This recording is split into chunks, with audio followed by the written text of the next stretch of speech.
Lobito Corridor is the first strategic global infrastructure and investment economic corridor launched by US President at the G7 summit in Japan in 2023 under the flagship of G7 Partnership for Global Infrastructure Investment Initiative.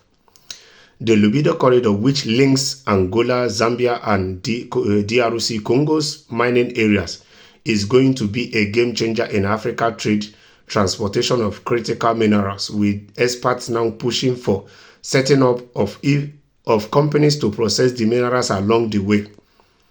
The Lobito Corridor is the first strategic global infrastructure and investment PGI economic corridor launched by US President at the G7 summit in Japan in May 2023 under the flagship of Partnership for Global Infrastructure and Investment. The project comprises of 550 kilometers of rail in Zambia from the Jimbi border to Chingwa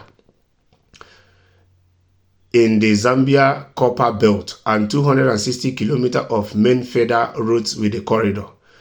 When completed, it will expand an economic corridor connecting the host countries to global markets to enhance regional trade and growth.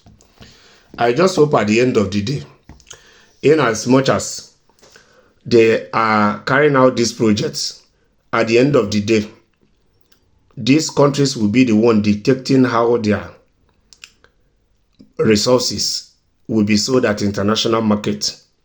Because sometimes it's funny, when these people are doing things for Africa, there's one thing you must understand. If you think they are doing any favor for Africa, one favor, just know that in that one favor, they will benefit 100% out of it. Nothing goes for nothing. Because they are not running charity organizations. They are not going to use their taxpayers' money to come and do something that will benefit you. Their interest first. So, but at the end of the day, in as much as they are carrying out these projects, are building these countries along the road so that these minerals will be processed along the road. I equally hope that these companies are going to provide jobs to the citizens of Zambia, Angola, and Democratic Republic of Congo. I equally hope that at the end of the day, the people managing these companies are going to be the citizens of these three countries.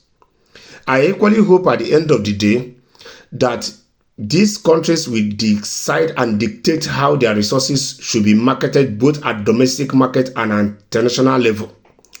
I just hope that at the end of the day, them initiating this project, it will not be a situation that a colonial master was having upper hand in the uranium of Niger Republic and was buying Niger's uranium at 80 cents per kilo, while it is being sold $200 per kilo at international market. Go and look at Niger since they expelled their colonial master and drove out all international bodies out of their country. They are doing very well. Look at Burkina Faso, is the same thing. Look at Mali, is the same thing. Look at Guinea, is the same thing.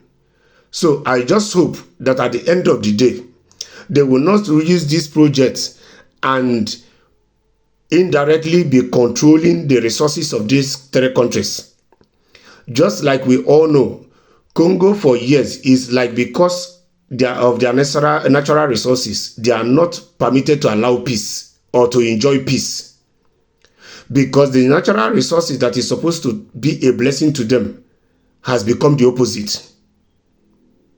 So at the end of the day, I just hope that this project will be a project that the citizens of these three countries, both the born and unborn, even the ones that are yet to be born in the future, are all going to be beneficiaries too. I just hope that at the end of the day, it will not be business as usual for these so-called superpowers. I just hope at the end of the day, because one thing you must understand is that these people are always good in projecting. Their media is very wonderful at doing that, to project very well what they are doing for Africa. But they are not good in projecting very well that they are going to benefit 150% far more than they are doing for those countries. That is just the way it is.